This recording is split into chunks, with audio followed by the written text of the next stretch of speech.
Баарыбызга белгилүү болгондой, бүгүн маалымат таркатуу, же болбосо маалыматты жеткирүү мындай копол айтканда ушак таратуу абдан жеңил болуп калды. Анткени социалдык тармактар жана ошондой эле элдин арасында бүгүнкү күндө бала бакчадагы баладан карыган пенсиядагы абышкаларга чейин эле саясат менен абдан кызыгып, бири-бирине айтып жеткирип турушат да.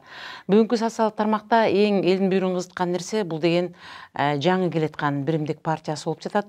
Ошондой эле бул жерде өлкө башчысын жана анын айланасындагы кишилер жөнүндө бир туура эмеспи, туурабы билбейбиз, бирок элге жакпаган маалыматтар таркап жатат. Буга дагы бир себеп өлкө башчысынын бир тууган энеси Асылбек Шариповичтин бүгүнкү күндө Жанышбай Кифтин ролун ойноп атат деген бир бүдөмүк нерселерди элге таратып жатышат.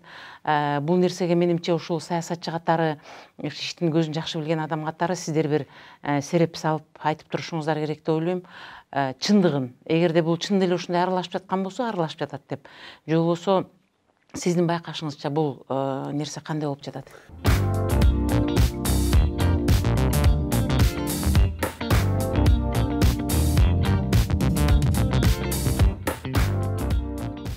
Биринчиден кайсы гана бийлик болбосун, ар дайым биз президенттик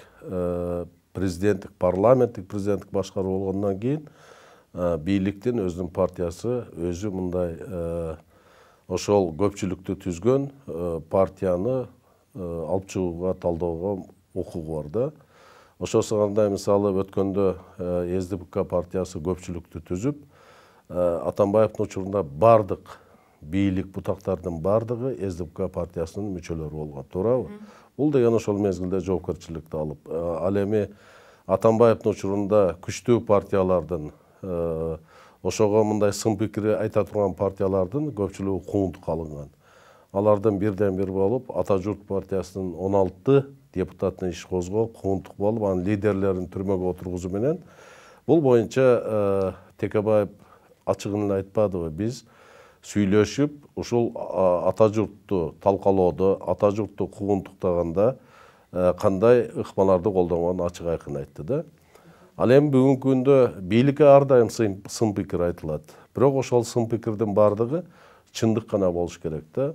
Бүгүн өлкө президентине, Сооронбай Шариповичке кандайдыр бир колун салды экономикага, же тиги жерде көмүскө экономикада иштеп атат, тиги тууганы же бул тууганы башкарып атат деп ачык айкын бетке эч ким мындай күнөө кое албайт.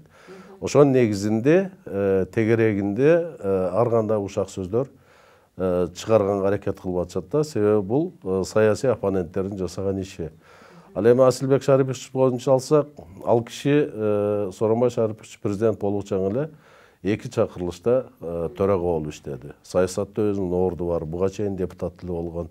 Менин байкашымда мына биримдик партия деп атабыз. Биримдик партияны ким түзгөнүн мен ачык айкын бүгүн эч жака чыга элек. Туурабы? Же съезд болуп өткөн жок. Анын жетекчиси ким? Кимдер түзүп атат? Ачык айкын бир дагы мындай маалымат жок да. Ал эми ошол биримдик партиясы мурун эле калыптанган экен, түзүлгөн экен. Анын тарыхы деле жок. Бирок ошол биримдик партиясы башка партиядай эле жергиликтүү кеңештердин шайлоосуна бүгүн катышып атат. Ал эми президенттин иниси Асылбек Шарипович боюнча бул саясатчы киши.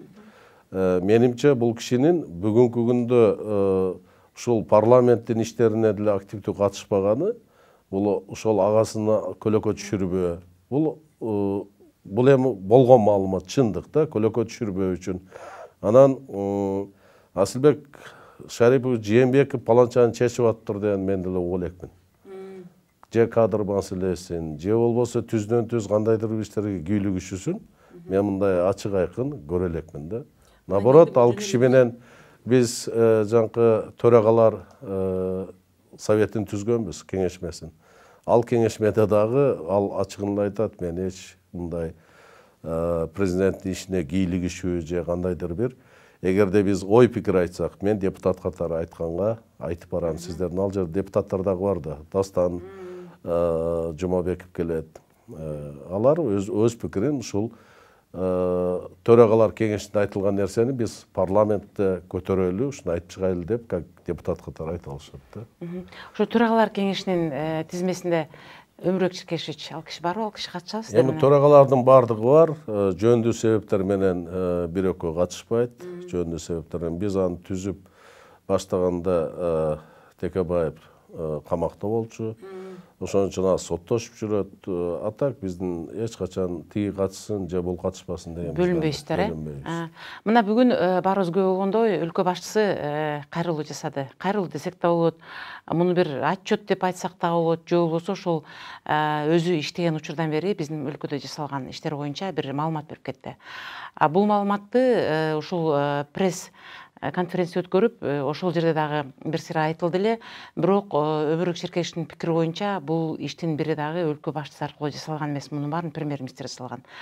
Мындан келди биз ойлонуп жатабыз, анда бизге өлкө башчысынын эмне кереги бар? Өлкө башчысы премьердин жасаган ишин, жогорку кеңештин жасаган ишин, ошол эле өкмөттүн жасалган иштери боюнча элге ушундай мамлекетте иштер жасалды деп айтылат. Ал бардык жерде эле ошондой. Мисалы үчүн Россияда деле Путинди карасаң, ар дайым ошол жалпы өлкөдө жасалган иштер боюнча маалыматты берип кетет.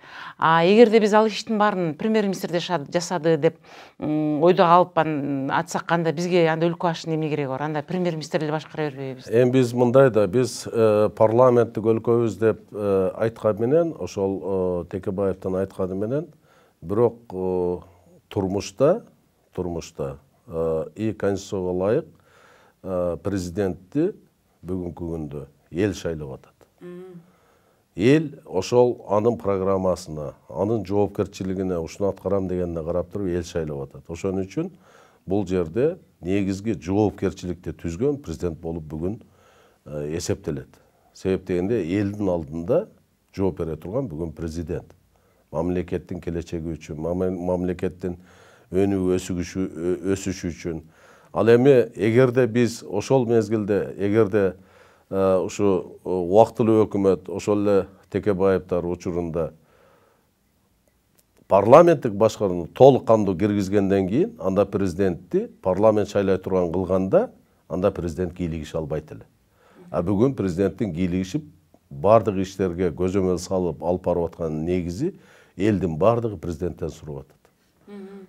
Элден сурап атат, президенттен сурап атат. Президент толук кандуу жоопкерчиликтүү. Ошон үчүн бул аскер курамы, мамлекеттин келечеги, тышкы саясат ошол конституцияда жок болуп калган экен, кийин ошол эле Текебаевдар киргизип президентке жүктөшкөн. Себеп дегенде бир адам тышкы саясатты алып барыш керек.